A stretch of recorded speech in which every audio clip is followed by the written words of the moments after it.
જય માતાજી મારા ખાખીના યોદ્ધાઓ. તો આજે આપણે વાત કરશું એલઆરડી કટ ઓફની. એલઆરડી કટ ઓફ 2025 કે આ કટ ઓફ કેટલું રહેશે.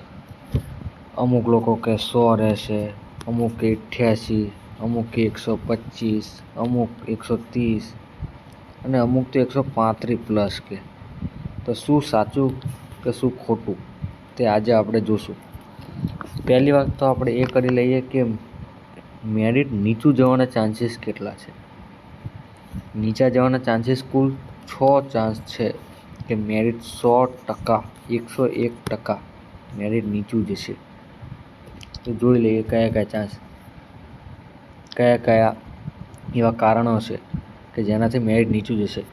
પહેલું કારણ તો એ કે ગઈ ભરતી 2022-23 વાળી જે ભરતી હતી તે વખતે 10,500ની જગ્યા હતી. કેટલી? 10,500. જે આ વખતે 12K એટલે કે 12,000 છે. એટલે કુલ 1,500 વેકેન્સી વધુ છે. બીજું કારણ, ગઈ વખતે 3 લાખ કરતાં વધુ લોકોએ લેખિત આપી હતી, ત્યારે આ વખતે 2,37,000 લોકોએ જ લેખિત આપી છે. ત્રીજું કારણ, હાલ અમુક ભરતી ચાલી રહી છે જેમ કે CC, A, B, AMC, RMC, શિક્ષકો જેવી અનેક ભરતીઓ ચાલી રહી છે. જો તેમને આ બધી ભરતીમાં એમને ચાન્સ મળતો હોય તો એ લોકો એલઆરડીમાં પાસ થવા છતાં તે લોકો એલઆરડીની નોકરી લેવાના નથી. તો આવા ઘણા કોમન ઉમેદવારો નીકળશે, જેથી સીટો આખી ખાલી રહેશે અને જે બીજા બધા ઉમેદવારોને ફાયદો થશે. અત્યારે ભલે તમને એવું લાગતું કે અમુકને 140 છે, 130 છે, 135 છે, પણ આ બધા ઉમેદવારો ઊંચી ભરતીના છે. જે આગલી ભરતીમાં પાસ થશે તો ઓલરેડી આ બધા જતા રહેશે.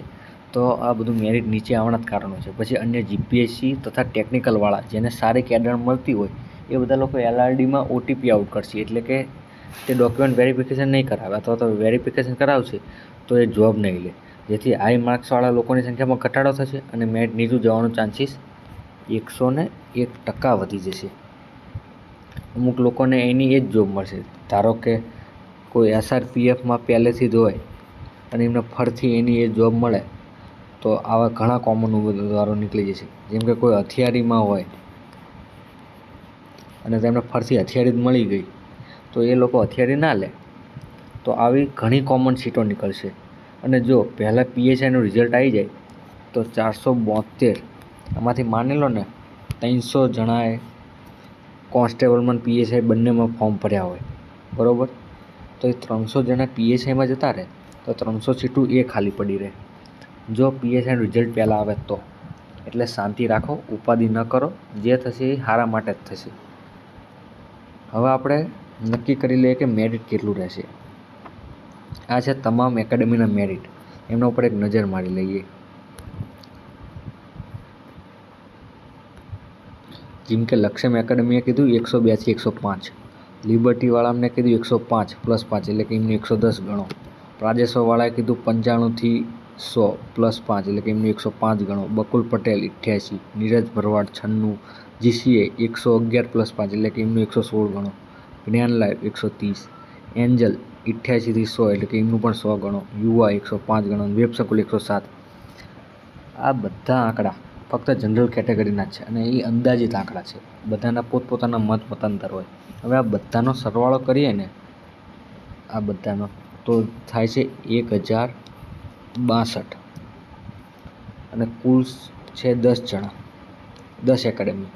તો પણ સરેરાશ મેરિટ 106.25 રહે છે. જોવો છો ને તમે, તો આ 110 ઉપર નથી જતું. આ બધાનું અંદાજિત મેરિટ સર્વે કાઢવી તે છતાં આપણે 5 એક્સ્ટ્રા ચાલો લો ને, 106 હતું ને 5 એક્સ્ટ્રા એટલે કે તો પણ 111.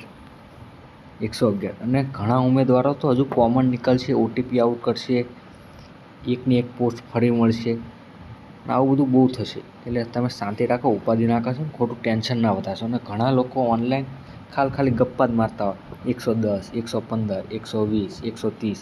ભલે ને પાર્ટ એમાં નપાસ હોય તો એમને કહેવામાં શું જાય છે. હાથે કરીને કોઈ પોતાની હેઠી ના પાડે.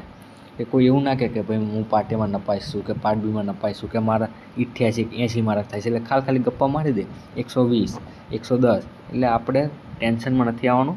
ચેક સુધી રાહ જોવાની છે. હવે ટૂંક સમયમાં ફાઇનલ આન્સર કી આવશે ત્યારે જોઈ લેશું કે કેટલા મેરિટ અટકે છે. હવે ધારો કે ડીવીનું મેરિટ ધારો કે 100 અટક્યું તો ટેન્શન લેવાની જરૂર નથી. 100 અટક્યું, ધારો કે ડીવીનું મેરિટ 100 અટક્યું તો લોકો વિચારશે કે લો ને 105. ધારો કે ડીવીનું મેરિટ અટક્યું 105, તો હવે જરૂર નથી કે ફાઇનલ મેરિટની કરતાં વધુ જ નીકળે. હવે ડીવીમાં 105 અટક્યું અને વધુ જણાએ ડીવી ન કરાયું તો આગલું મેરિટ કદાચ 100 પણ અટકે. જરૂરી થોડું કે 105 એટલે 110 જ જાય. એટલે કે શાંતિ ના રાખશો. હવે આપણે આપણા અંદાજ મુજબ 111 મેરિટ ધારવી છે અને 115 ઉપર તો કોઈ કાળે ના જાય, કોઈ કાળે ચોકડા 115 ઉપર ના જાય. એટલે જેને 115 પ્લસ થતા હોય ને એ મોજ કરો. શું મોજ? જલસા. 115 ઉપરવાળા મહેરબાની કરીને કોઈની કોમેન્ટમાં કે કોઈના પણ યુટ્યુબના આવા વિડીયોમાં કોમેન્ટ જ ના કરશો કે મેળ આવશે કે નહીં. 1000%, 1000% તમારો કોઈની કોઈ નોકરી તો મળી જ જશે.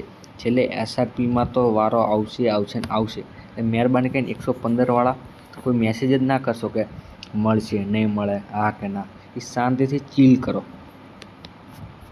શાંતિથી જલસા કરો, આરામ કરો. કાં તો તમારે આગળ ઊંચી તૈયારી કરવી હોય તો એની તૈયારી કરો, કાં તો આરામ કરો, પિક્ચર જુઓ અને શાંતિથી જલસા કરો. બસ લાસ્ટમાં આપણે આટલું કહેશું કે આ આપણે આપણો પોતાનો મત મૂક્યો છે, પણ આ તો 101% સાચું છે કે મેરિટ તો નીચું જ જશે. નીચું જવાના આટલા બધા ચાન્સ છે, ઊંચા જવાના કોઈ ચાન્સીસ દેખાતા નથી. નીચા જવાના આટલા બધા ચાન્સીસ છે, ઊંચા જવાના કોઈ ચાન્સીસ છે નહીં. એટલે શાંતિ રાખો, જે થશે એ સારા માટે થશે. એટલે શાંતિ રાખો, ઉપાધિ ના કરો, શાંતિથી આરામ કરો, ટેન્શન લેશો નહીં, ખોટો લોડ ના લેશો.